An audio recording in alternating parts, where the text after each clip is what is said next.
7 en punto de la mañana. En otras noticias del día, el presidente Abelardo de la Espriella firmó la extradición de alias Araña y de otros criminales que fungieron como representantes o gestores de paz durante los diálogos con grupos armados ilegales en el gobierno de Gustavo Petro.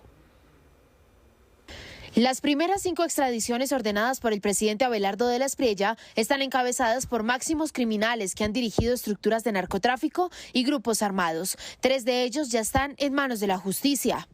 Se trata de Willington Henao Gutiérrez, alias El Mocho Olmedo, Carmen Evelio Castillo Carrillo, alias Muñeca, y Giovanni Andrés Rojas, alias Araña, quienes se encuentran actualmente bajo custodia de las autoridades colombianas. De igual manera, he dispuesto que Gabriel Yepes Mejía, alias HH, y Freddy Castillo Carrillo, alias Pinocho, sean extraditados a los Estados Unidos tan pronto sean capturados. Junto al ministro de Justicia, Iván Cancino, el presidente de la Espriella firmó una a una las resoluciones que ordenan que el traslado se haga en los próximos días hacia cárceles de máxima seguridad en los Estados Unidos, tras el requerimiento de ese país, y que habían quedado suspendidas al tratarse de 5 perfiles que hicieron parte de la llamada paz total del gobierno Petro. No encontramos acreditados aportes verificables ni resultados concretos de estas personas a la consecución de la paz. Todo lo contrario, han seguido delinquiéndose, burlándose de la justicia y de la sociedad colombiana. El gobierno nacional aseguró que la única manera para que estos criminales aporten a la paz será sometiéndose a la justicia. No habrá escondite, privilegio, mesa de diálogo, ni artificio jurídico que los coloque por encima de la ley y que les permita evadir la acción decidida de la justicia.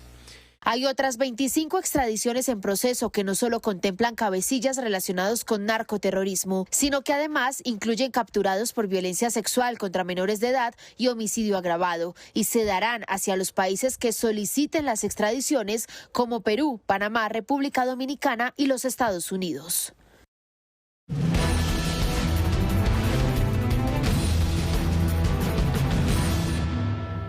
7:03 minutos de la mañana. La unidad investigativa de Noticias Caracol realizó una serie de informes sobre varios de los cabecillas de la delincuencia y el narcotráfico que el gobierno del expresidente Gustavo Petro había designado como negociadores de la paz total o como gestores de paz. El 20 de febrero de 2024 puso la lupa sobre el criminal alias Araña y su organización, los Comandos de Frontera. Las autoridades lo señalaban como el determinador de asesinatos contra líderes sociales en el Putumayo, que se resistían a permitir la expansión de la coca y la explotación del petróleo. Noticias Caracol estableció que el violento jefe criminal fue informante de la policía y que estuvo refugiado y protegido en un país sudamericano por esa colaboración con las autoridades colombianas. Giovanni Andrés Rojas, alias Araña, y su grupo criminal, los Comandos de Frontera, están hoy entre los peores asesinos de líderes sociales en Colombia. En una audiencia judicial, el pasado 17 de enero, un fiscal describió varios de sus crímenes. Cuando la señora Yamily Bernal García se identifica con su nombre, con su número de cédula, estas personas que venían además encapuchadas, le dijeron que les manifestara si ella integraba o no integraba la Junta de Acción Comunal de la Vereda. Cuando ella contesta que ella es la presidenta de la Junta de Acción Comunal, estas personas, sin mediar palabra alguna, dispararon sobre su humanidad en repetidas ocasiones con arma de fuego. Yamily Bernal era la presidenta de la Junta de Acción Comunal de la Vereda Santa Rosa de Juanambú, en Puerto Guzmán, Putumayo. Había asumido el puesto para reemplazar a Clemencia Arteaga, quien también fue asesinada. En enero, la fiscalía capturó a alias El Indio, uno de los lugartenientes de Araña, y lo señaló como uno de los responsables de la muerte de la lideresa que se atrevió a contradecir a los criminales para defender su vereda. Ella les decía que no les convocaban a esas reuniones porque ella estaba para ayudar a la comunidad que no quería saber nada de coca ni de los comandos. Pero el Indio, que es el jefe de los comandos de la frontera desde Villa Garzón hasta el sector de Arizona, en una reunión le dijo a Yamili que no era si quisiera asistir a las reuniones, que era una obligación porque era una orden de los comandos de la frontera y ya sabía lo que le pasaba si la incumplía. Los comandos de frontera la asesinaron el 14 de octubre de 2023, en medio de una ola de crímenes que tiene a Putumayo sumergido en el terror. Después de ella, en apenas 3 meses, han matado a otros 6 líderes. A pesar de la persecución, hay quienes denuncian a los actores armados. La aparición de los cuerpos de jóvenes que casi siempre son semanales, que uno los ve por las carreteras, entre el monte. Estos cuerpos son torturados, les faltan partes, e incluso les dejan letreros amenazantes. Por el mismo abandono del Estado. Araña es el artífice del terror en Putumayo, que solo este año deja 23 asesinatos. Kyle Johnson, quien lleva más de 10 años investigando el conflicto en el departamento, describe al criminal que ha logrado la expansión del grupo delictivo. Todo este grupo lo ha hecho expandir, lo ha hecho crecer. Lo militar y en lo económico es bastante capaz, es bastante fuerte como líder. En lo político no es lo suyo. Según informes de la Fiscalía, Araña comenzó su trasegar criminal hace al menos 15 años, pero para llegar al poder de la nueva organización, Araña tuvo que asesinar a su propio jefe, alias Sinaloa. Cuando llegaron otra vez a donde Araña y Mauricio, Araña le dijo a Sinaloa que por qué se había torcido y le pegó un tiro en la parte de atrás del cuello. Así empezó a confeccionar este nuevo grupo criminal, que hoy tiene alrededor de 500 hombres y controla buena parte del tráfico de cocaína hacia Ecuador. Pese a su perfil delictivo, la unidad investigativa de Noticias Caracol pudo establecer que, hace un par de años, Araña fue informante de la policía y su colaboración sirvió para dar varios golpes a otros jefes disidentes del país. Por eso, para protegerlo, la misma policía lo llevó a un país sudamericano donde permaneció durante 6 meses como informante. Y luego lo devolvieron a Colombia, donde retomó sus actividades criminales. No atacamos la fuerza pública, no secuestramos, no extorsionamos y no atacamos a la población civil. El año pasado, Araña le dio una entrevista al Espectador en la que negó sus crímenes y cínicamente se atrevió a reivindicar a los líderes sociales, esos que él asesina. Lo de los líderes sociales y lideresas que están prisioneros en las cárceles nacionales, que se les resuelva a ellos porque hay muchos líderes y que se les solucione a ellos esa situación jurídica.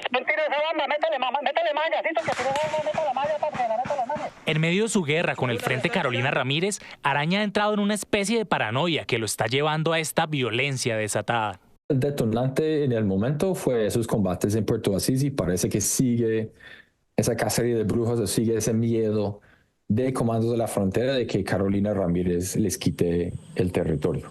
Además de su guerra y su afán por controlar el territorio y la coca, los comandos extorsionan a algunas petroleras para que puedan operar en el departamento. No podemos oponernos a los proyectos y nos han dicho que quien se oponga pues tiene que salir del territorio o sufre las consecuencias. El pasado 13 de noviembre, sicarios de los comandos asesinaron frente a su hijo a Daniel Rivas, presidente de la Junta de Acción Comunal de la vereda La Coqueta. La muerte de esta persona fue ordenada por alias el Indio Miguel, porque supuestamente la víctima, es decir, el señor Daniel Andrés Rivas Prieto, era un líder social que se entrometía en perjuicio de las comunidades al no dejar que las compañías de hidrocarburos hicieran presencia y trabajos en esta zona del territorio. Las comunidades vienen soportando esta violenta arremetida en un relativo silencio, porque sienten que no tienen a quién acudir, no confían en las autoridades locales. Y hay mucha desconfianza ya con las instituciones locales porque hay mucha influencia del grupo que se vio también en las pasadas elecciones cómo pudieron colocar por presión o por compra de conciencia sus representaciones en la institucionalidad local. Tampoco confían en la fuerza pública. Pues lo que nosotros vivimos a diario en el departamento es ver un batallón del ejército y a pocos metros a los comandos. O en el río va pasando el ejército y detrás va pasando comandos de frontera. Intentamos obtener una respuesta del ejército sobre la situación en Putumayo, pero no fue posible. A sangre y fuego, como si fuera amo y señor, este criminal decide hoy cómo se vive en buena parte del sur del país y silencia a cualquiera que se atreve a oponerse a su violencia. Vamos a continuar, por supuesto, con el repaso de los perfiles, pero para hablar de este personaje, voy a saludar a la exministra de Justicia, Ángela María Buitrago. Doctora Buitrago, buenos días. Buenos días, un saludo a todos ustedes y a los televidentes. Usted me recuerda una historia que creo pertinente. ¿Usted cómo padeció a alias Araña durante su ministerio? A ver, el tema en particular fue por una captura que se produce con base en una circular roja de Interpol, el 13 de febrero del 2025, en donde efectivamente el Ministerio de Justicia no tiene ninguna competencia, pero consideramos que fue bien capturado haciendo efectiva esta orden de captura. Sin embargo, tanto el comisionado de paz como la Fiscalía resolvieron, después de estar capturado, generar una serie de elementos para seguir dentro de las mesas de negociación, porque consideraban que efectivamente esta persona tenía una interlocución en las mesas de diálogo. El Ministerio de Justicia no interviene para nada en esos aspectos en la época en que yo era ministra de Justicia. Eso es competencia del presidente de la República y del comisionado de paz. Sin embargo, tanto la extradición como efectivamente la captura fue considerada por nosotros no solamente debida, sino además que tenía soportes suficientes que habían considerado para emitir esa circular roja. En ese momento, 13 de febrero del 2025, esta persona se encuentra en un hotel de Bogotá y la captura se celebra directamente y se realiza directamente en ese hotel. Esto llegó a un tema de asombro cuando efectivamente pues, no se traslada a esta persona en cumplimiento de esa orden de captura. Y el concepto de ese momento del Ministerio de Justicia fue que una orden de captura de nivel internacional no puede ser suspendida ni por jueces ni por fiscales. Es decir, doctora Buitrago, ya vamos a hacer, la hemos perdido por algunos minutos. Esto fue elemento de polémica. Doctora Buitrago, ya la recuperé. Gracias. Es decir, era el gobierno entorpeciendo al mismo Estado una captura que para usted era legal. Era legal y debida. Y la circular roja no puede ser nunca suspendida por un juez colombiano o un fiscal colombiano. Esto está dictado por un juez extranjero. Desde ese punto de vista, la orden debía cumplirse. Sin embargo, ahí hubo, entre otras, y creo que cursa una denuncia contra el comisionado de paz, que intervino para evitar la captura de esta persona. Claro. Sobre esos elementos, el Ministerio de Justicia fue claro, contundente, y fueron declaraciones públicas y obviamente dentro del rango del Ministerio de Justicia, que la orden de captura debía cumplirse. ¿Qué pasó después? Sí. ¿Que no lo enviaron? Es un tema bien particular porque creo que suspenden o levantan, en ese caso, la orden de captura.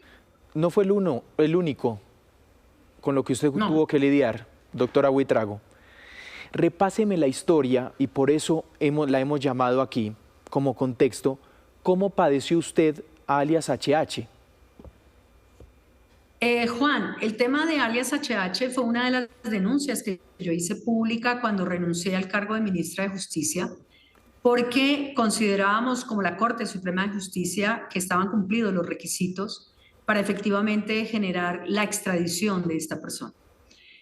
En esa dirección, el Ministerio de Justicia se pronuncia días antes de mi renuncia y empieza a encontrar que envían, entre otras, esto está denunciado públicamente ante la Procuraduría, la Fiscalía y otros órganos de control, que la entonces comisionada de paz encargada manda un concepto al Ministerio de Justicia para impedir que se dé una extradición y para interferir en mi criterio en la extradición de esta persona. El Ministerio de Justicia, en cabeza mía, le contesta que no hay razón para suspender, no hay razón para negar la extradición y que existe una serie de pruebas que están dentro del proceso de la Corte Suprema de Justicia que no solamente demuestran que esta persona sigue delinquiendo, sino que además comete los delitos más graves que pueda tener el Código Penal colombiano. Claro. Por esa razón, yo firmo la resolución, el presidente de la República se encuentra en China, yo tengo delegación para la suscripción conjunta de la resolución de extradición y en este caso en particular se firma dando el aspecto positivo para la extradición. Yo salgo el 16 de mayo, creo que el 17 de mayo deciden otorgarla y suspender la extradición por encontrarse esta persona en negociaciones, sí, incumpliendo incluso los parámetros de la misma ley 2272. Razón que ocasiona su salida del ministerio. Déjeme hacerle ya la última pregunta, ministra, doctora Buitrago, exministra. Hay extradiciones, cuando usted ve todo esto, ¿hay extradiciones de otros delincuentes que siguen pendientes? A ver, yo te tendría que decir varias cosas. Lo primero, todas las extradiciones tienen un trámite que pasa efectivamente por la Corte Suprema de Justicia, quien da, bueno, eso tiene un trámite interno a través de relaciones del Ministerio de Relaciones Exteriores, el Ministerio de Justicia, después pasa a la Corte Suprema evalúa un material probatorio y conceptúa que es posible la extradición. Esto queda sometido a una serie de pasos y de tiempos. Por lo tanto, hay muchísimas extradiciones. Yo lo único que sé es que en el periodo en que correspondió al primer año, casi primer año del Ministerio de Justicia nuestro, en criterio del Ministerio de Justicia se concedieron todas las extradiciones que la Corte Suprema de Justicia había avalado con prueba, en particular, de la clase de criminalidad. También se dijo que muchas de estas extradiciones lo que demostraban era que la persona seguía delinquiendo en Colombia y por lo tanto no tenía posibilidad ni de ser negociadora ni de estar en las mesas de paz. Y esto significa seguirle el rastro a todas las extradiciones que ha entregado la Corte Suprema de Justicia al Ministerio de Justicia. Es un trámite que se demora entre 1 o 3 meses dependiendo de la cantidad de extradiciones que se den y por lo tanto puede haber muchas pendientes o puede haber muchas suspendidas con ocasión del diálogo de paz, porque aquí muchas de ellas se suspendieron también por la Fiscalía General de la Nación. Y tiene su cuota, ahí también la Fiscalía. Doctora Buitrago, ha sido usted muy amable, gracias por estos minutos. Juan, un gusto, feliz día. 7:18, seguimos con los perfiles de los cabecillas que serán extraditados. Precisamente, el 26 de mayo de 2025, pocos días después de que el entonces presidente Gustavo Petro firmara el decreto que frenó la extradición de Gabriel Yepes, alias HH, el comandante del Frente Comuneros del Sur, un ala disidente del ELN.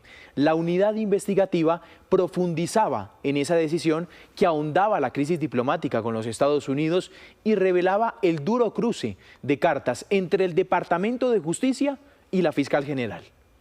Desde el pasado 7 de mayo y durante 2 semanas, Gabriel Yepes, alias HH, fue uno de los narcotraficantes más buscados del país. Él es el jefe del Frente Comuneros del Sur, un ala disidente del ELN en la que el gobierno nacional tiene guardada la esperanza de consolidar un acuerdo de paz. Para las agencias antidrogas de Colombia y Estados Unidos, alias HH es considerado como uno de los narcos más poderosos del sur del país, pero no son los únicos que lo consideran un capo de marca mayor. El propio Comando Central del ELN lo calificó a él y a su grupo como narcos y no lo reconoció en sus filas. Incluso Antonio García, comandante del ELN, señaló a HH de ser un infiltrado de la inteligencia colombiana. Al ser descubiertos los infiltrados, el gobierno procede a protegerlos y por tanto una manera de encubrir y de protegerlos es armar un falso proceso de paz regional para sacar ciertos réditos políticos y tratar de engañar a la opinión diciendo de que el ELN está dividido. En esta entrevista concedida a La Silla Vacía, alias HH se defendió de esas acusaciones. Todos los calificativos que ha hecho sobre la estructura que representamos nosotros son mentira. Nosotros toda la vida y hasta los últimos días de nuestra vida siempre seremos helenos y siempre seremos insurgentes. En medio de estas tensiones, el gobierno lleva año y medio negociando un acuerdo de paz con el Frente Comuneros del Sur. Lo cierto es que los estrechos vínculos de HH con el tráfico de drogas son inocultables y de vieja data. Las autoridades tienen documentado que él controlaba al menos medio centenar de laboratorios desmantelados en Nariño para la producción de cocaína.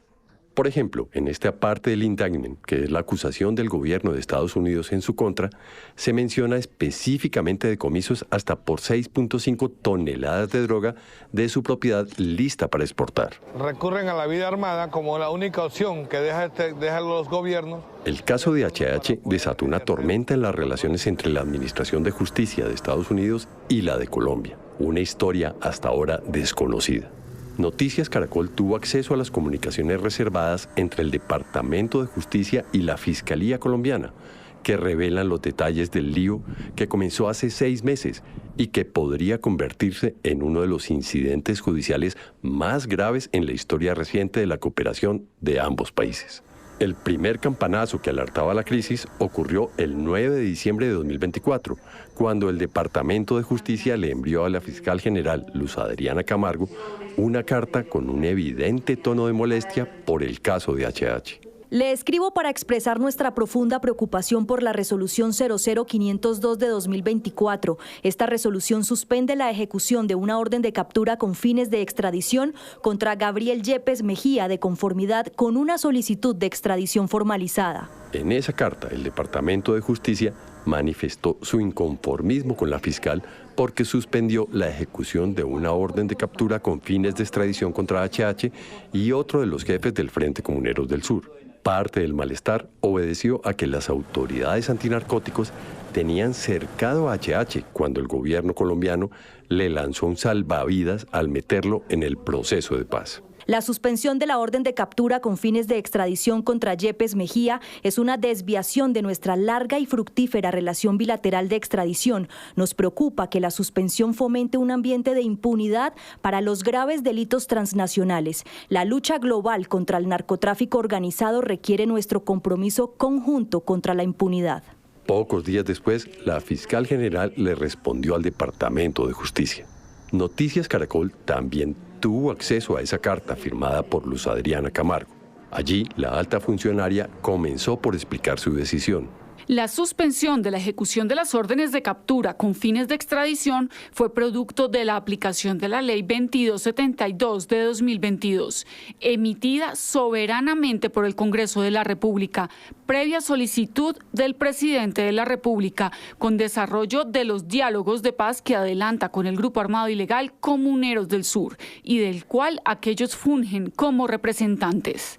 Pero la carta de la fiscal, lejos de apaciguar los ánimos, encendió nuevas alarmas, por lo que los estadounidenses consideraban una falta de independencia de la alta funcionaria frente al gobierno de Gustavo Petro. La misiva de Camargo continuaba así. La Fiscalía General de la Nación celebraría con gran entusiasmo un apoyo más cercano con ustedes, consistente en acompañamiento en los diálogos de paz, conversaciones y negociaciones que realiza el Gobierno Nacional con distintos grupos armados ilegales. En la carta, la fiscal explicaba que en el marco del proceso de paz, HH podría moverse en 10 municipios de Nariño sin riesgo de ser capturado, y que esta concesión terminaría el 6 de mayo de 2025. Tiene una vigencia de 6 meses, término que calcula el Gobierno Nacional es el requerido para concluir los acuerdos y concretar los compromisos del Grupo Armado y el Estado colombiano que garanticen el tránsito a la vida civil. Por ahora, el resultado más tangible de ese proceso de paz con el Grupo Comuneros del Sur fue anunciado por el presidente Petro el 5 de abril. Anuncio destrucción de armas. La estructura de aproximadamente 150 hombres entregó 585 artefactos explosivos de fabricación artesanal. Sin embargo, lo que el gobierno considera el mayor logro en la paz total, hasta ahora no ha estado exento de críticas. No hay un marco jurídico que garantice el tránsito a la vida civil de los combatientes de este frente. tampoco cómo le responderán a las víctimas que ha dejado las acciones de este frente creado en el año 1992. Tampoco hay claridad sobre el destino de las armas, ni mucho menos claridad sobre cómo se verificará la pertenencia de las personas en el listado que haga parte de este proceso. También hay serias dudas sobre la desvinculación definitiva del Frente Comuneros del Sur, de la cadena del narcotráfico y de la minería ilegal. A pesar de que las autoridades tuvieron ubicado a HH en Nariño durante los últimos 6 meses, justo cuando se reactivó su orden de captura con fines de extradición el pasado 7 de mayo, el capo desapareció. El gran cuestionamiento de Estados Unidos es por qué en las últimas 3 semanas ninguna autoridad colombiana, ni fiscalía ni policía, hizo el mayor esfuerzo por capturarlo. Esta situación, que ya era bastante grave, empeoró el viernes 23 de mayo, cuando se conoció este decreto con el que el presidente de la República frena la extradición de HH a Estados Unidos. Esta decisión estaba cantada luego de que la ministra de Justicia, Ángela María Buitrago, renunciara a su cargo. Entre las razones que trascendieron estaba precisamente el hecho que desde la oficina del consejero comisionado de paz, Oti Patiño, le enviaron un concepto desfavorable a la extradición de alias HH para que lo tramitara. Una abierta intromisión en su cartera que, según varias fuentes consultadas, le pareció inaceptable. Quien es el único jefe mío es el presidente de la República. Es el único que puede decidir cambiar una posición en el tema de extradiciones y es el único que puede ordenar eso. Noticias Caracol buscó a la fiscal general, pero no obtuvimos respuestas sobre este caso. Mientras en Colombia le meten el acelerador al proceso de paz con los comuneros del sur, fuentes en Washington confirmaron a Noticias Caracol que Estados Unidos estudia sanciones a Colombia y a altos funcionarios por lo que ese gobierno considera una posible obstrucción a la justicia. 7 de la mañana, 27 minutos. Estamos en Manizales y desde aquí también les contamos los hechos que son noticia en el país. Continuando con los informes reveladores de nuestra unidad investigativa, el 25 de mayo de 2025 se conoció una nueva historia. Esta vez se trataba de un extraditable que había sido capturado por la Fiscalía y que durante 55 días permaneció escondido por agentes de la Dirección de Inteligencia del Gobierno en un apartahotel de Bogotá. La Corte Suprema conoció este caso, esta irregularidad, y cuestionó a la Fiscalía. El nombre de Willington Henao Gutiérrez, alias El Mocho Olmedo, segundo al mando del Frente 33 de las disidencias de las FARC, poco le dice a Colombia. Sin embargo, es protagonista de una historia insólita en materia de extradición que tiene al gobierno de Estados Unidos muy incómodo, a la Corte Suprema de Justicia molesta y a la Fiscalía dando explicaciones.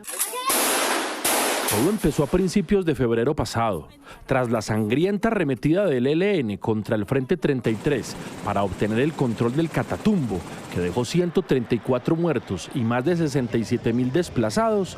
Alias El Mocho Olmedo fue designado como delegado en la mesa de paz con el gobierno Petro para buscar un acuerdo político con esa disidencia de las FARC. Así las cosas, sus órdenes de captura fueron suspendidas. No obstante, el cerco del ELN para arrasar con el Frente 33 no daba tregua y el Mocho Olmedo pidió pista con el gobierno para ser rescatado por la fuerza pública. Un helicóptero del ejército lo sacó del frente de batalla en el Catatumbo y lo llevó a Cúcuta. Poco después fue trasladado a Bogotá, donde se instaló en un cómodo apartamento en la localidad de Chapinero para avanzar en el proceso de paz. Entonces, ahí es donde él ya al instalarse en el apartamento es donde se dan cuenta que él tiene esa orden de captura con fines de extradición y la Fiscalía tiene que proceder inmediatamente a notificarle que él tiene una orden de captura con fines de extradición. Quien habla es Daniel Piedrahita, abogado del Mocho. Según él, hasta ese 12 de febrero de 2025, día en el que fue capturado por agentes del CTI de la Fiscalía, su cliente no sabía que el gobierno de Estados Unidos lo buscaba por narcotráfico, lavado de activos y concierto para delinquir. Para tratar de salvar el proceso de paz, el gobierno se jugó una carta arriesgada. Cuando a él lo capturan, la Dirección Nacional de Inteligencia dice, venga, nosotros estamos como manejando todo lo que tiene que ver con la estadía aquí en la ciudad de Bogotá, pues permítanos seguirle ofreciendo ese mismo servicio antes de trasladarlo al INPEC. Documentos en poder de la unidad investigativa de Noticias Caracol revelan la bitácora de esa insólita propuesta que al final tuvo el aval de la Fiscalía de Luz Adriana Camargo. Tal como se lee en el informe de captura del Mocho, el director del CTI, Fabio Andrés Ordóñez, ordenó que el extraditable de las disidencias de las FARC fuera puesto a disposición de Jorge Arturo Lemos, jefe de la Dirección Nacional de Inteligencia, con una perla más, según el documento. Es de anotar que el señor Jorge Arturo Lemos Montañez, quien recibe al capturado, informó que por motivos de seguridad no puede dar información a los funcionarios de Policía Judicial del CTI sobre el lugar de permanencia o reclusión del señor Willington Henao Gutiérrez. Es decir, no solo el Mocho no fue enviado al pabellón de extraditables de la cárcel La Picota ese día, como manda la ley, sino que la DNI, alegando asuntos de seguridad nacional, ni siquiera informó para dónde se lo llevaba ni quién lo vigilaría para que no se fugara. Según el abogado Piedrahita, el Mocho fue llevado de vuelta a su apartamento en Chapinero ese mismo día. Entonces, a él no lo llevan a ninguna otra parte diferente que a donde él estaba como residiendo, digámoslo así, porque él no estaba. Sin embargo, en el apartamento en donde él está custodiado por dos personas de la Dirección Nacional de Inteligencia permanentemente, las 24 horas. Me parece que la Dirección de Inteligencia no tiene funciones de custodia ni de vigilancia de extraditables, ¿o sí? No, para nada. Eso es directamente Fiscalía General de la Nación e INPEC, ¿no? Tras esa respuesta, le insisto por qué la Dirección de Inteligencia terminó custodiando a un extraditable. Esa parte sí no la podría responder porque no tengo algún documento donde hayan generado, por ejemplo, algún acuerdo, ¿no?, entre la Dirección Nacional de Inteligencia y la Fiscalía y el INPEC, ¿no? ¿Usted considera que ese trato, digamos, entre comillas, benévolo que se le dio a él tras su detención tiene que ver con, digamos, la propuesta del gobierno de que se avance en estos diálogos? Sí, señor. Para que la desconfianza no se mine, no se fracture y no se rompa esta mesa de diálogo, yo logro como conciliar algo que no lo haga ver como tan afectado, o le doy un trato, digámoslo, especial. Ese trato especial, sin embargo, hoy es piedra de escándalo, y quien descubrió lo que ocurría fue la Sala Penal de la Corte Suprema de Justicia.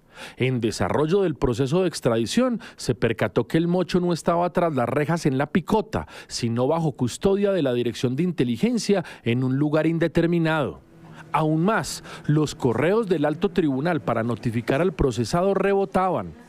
Pero la tapa ocurrió el 26 de marzo pasado, cuando un funcionario de la DNI llamó a la Corte para decir que el Mocho no estaba capturado ni custodiado por esa entidad. Alarmada por semejante noticia, la Corte le envió una carta a la fiscal Luz Adriana Camargo en la que le exigió explicaciones y la requirió en los siguientes términos.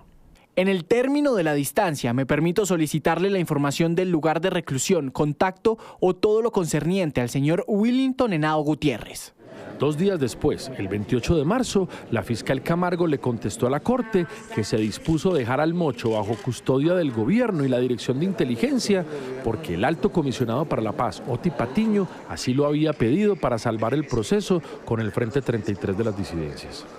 El consejero comisionado para la paz solicitó que Henao Gutiérrez no fuera privado de la libertad en un centro de reclusión común, dado los riesgos inminentes que corría, así como la necesidad de dar continuidad a los diálogos de paz con el gobierno nacional, solicitando se le dejara bajo cuidados y custodia de la Dirección Nacional de Inteligencia, como en efecto sucedió. Lo más absurdo de todo es que la fiscal le reconoció a la Corte que desconocía la ubicación del Mocho porque la Dirección de Inteligencia se negó a informar de su paradero. Así se lee en este documento, rotulado como secreto, del director de la DNI, Jorge Arturo Lemos. Respecto a su solicitud de ubicación exacta del ciudadano precitado, por razones de seguridad para la protección de la vida e integridad personal de este, no es posible suministrar dicha información. Las sorprendentes respuestas de la fiscal Camargo y del director Lemos provocaron revuelo en la Corte Suprema de Justicia. Noticias Caracol conoció que el magistrado Diego Corredor, quien está a cargo del proceso contra el Mocho, se comunicó con la fiscal para expresarle su asombro por este caso, señalarle la gravedad del asunto y dejar constancia de que esto jamás había ocurrido. Pasaron 10 días más para que pudiera superarse este impasse. El 8 de abril pasado, la DNI le entregó el mocho a la Fiscalía y al día siguiente fue trasladado a la picota. En total, el jefe guerrillero permaneció 55 días libre. Ninguna autoridad de policía judicial puede certificar qué hizo o dónde estuvo durante esas 8 largas semanas. Agencias de seguridad de Colombia y Estados Unidos investigan informaciones que aseguran que el Mocho Olmedo habría regresado al Catatumbo durante ese lapso. Su abogado, sin embargo, sostiene que siempre estuvo en su apartamento en Chapinero. Y bajo el principio de la confianza, en lo que menos pensó el señor Olmedo fue en irse. Y tuvo todas las oportunidades de hacerla, ¿no? Porque esto era un apartamento, eso no era una celda ni nada de estas cosas, ¿no? Incluso salto por la ventana, o hago cualquier cosa. No, este señor no tuvo ninguna intención en el principio de la confianza, pero sí, claro, lo que usted dice tiene toda la razón, ¿no? ¿Por qué no estuvo en una prisión cuando tenía que estar en una prisión? Había cuenta que tenía una orden de captura con fines de extradición, pero pues eso sí no podría responderlo yo. Jesús Albeiro Yepes fue fiscal antimafia durante años y hoy es conjuez de la Corte Suprema de Justicia. Lo consultamos sobre este episodio y su visión es así de cruda. Esto pone en evidencia que Colombia está viviendo uno de los momentos más oscuros, más inciertos y más peligrosos que puede vivir un Estado en la lucha contra la delincuencia. Bajo la excusa de una política de paz total, Colombia viene viviendo una verdadera política de criminalidad total. Es inconcebible que a una persona que está siendo solicitada por una autoridad internacional se le entregue a la DNI. Y además, me parece muy grave que se oculte a un procesado a la Corte Suprema de Justicia. Y fue mucho más allá. Aseguró que trató de burlarse la majestad de la justicia y que incluso para este país, donde todo pasa, este episodio suena extravagante. Un extraditable libre, como si nada, durante casi 2 meses. No hay manera de justificar ese procedimiento. La DNI no cumple ninguna de esas funciones. Yo diría incluso que lo que hay ahí es una especie de connivencia con el crimen, una especie de connivencia, de complicidad, de auspicio de las actividades criminales. Una agencia de seguridad del Estado puesta al servicio de una persona que está siendo requerida por autoridades internacionales por un delito de narcotráfico. En esa misma línea se pronunció Juan Carlos Restrepo, quien fue inspector de la Dirección Nacional de Inteligencia. Una persona pedida en extradición y capturada tendría que estar en una cárcel custodiada por el INPEC, por ende no tendría que estar siendo custodiada por nadie más. Según Restrepo, la DNI tiene la función de velar por la seguridad nacional y recoger información de inteligencia estratégica y proteger a un extraditable está lejos de ese norte. Uno podría encontrar aquí una distorsión de las funciones de la Dirección de Inteligencia. Yo creo que hay una desviación en las funciones. Claramente la Dirección Nacional de Inteligencia, lo ortodoxo que hubiera tenido que hacer sería dar las órdenes a las entidades encargadas de la protección, a la policía o a la Unidad Nacional de Protección, pero que haya puesto a la Dirección de Inteligencia como guardaespaldas de un extraditable, me parece que es una cosa que no es normal. Noticias Caracol buscó a todos los mencionados en este caso. ¿Bajo qué competencia, por ejemplo, el director del CTI le entregó a un extraditable a la DNI? Buscamos su respuesta y la de la fiscal general, pero la entidad solo envió este escueto comunicado. Allí señaló que alias El Mocho estuvo bajo protección de la DNI porque estaba aportando información como fuente humana, y remató así su explicación la fiscalía. De esta forma se han cumplido simultáneamente los propósitos de la desmovilización y el trámite de extradición de Willington Henao Gutiérrez, privado de la libertad desde el 12 de febrero, inicialmente bajo la vigilancia y custodia de la DNI y posteriormente del INPEC. Por su parte, el director de la DNI, Jorge Arturo Lemus, no contestó los mensajes. En medio de la tensión judicial, el pasado 23 de mayo el gobierno expidió este decreto mediante el cual estableció una zona de ubicación temporal en Tibú, norte de Santander, para avanzar en el proceso de paz con el Frente 33 de las disidencias. En los próximos 45 días, los cerca de 400 guerrilleros de ese frente se concentrarán allí. El abogado de alias El Mocho le dijo a este noticiero que la guerrilla va a solicitar que se levante la orden de captura contra su cliente o mirar si una gestoría de paz es posible. Más allá de la controversia, lo cierto es que el capítulo del Mocho revela las grietas de la justicia en medio de la paz total. Además, en la Corte Suprema varios magistrados quedaron con la sensación de que la Fiscalía le quiso hacer un favor al gobierno en este caso. ¿Qué habría pasado, por ejemplo, si el Mocho se fuga?, le dijo a este noticiero un magistrado altamente preocupado. El abogado de alias El Mocho, en todo caso, dice que a pesar de la molestia de la Corte, lo importante es avanzar en el proceso de paz.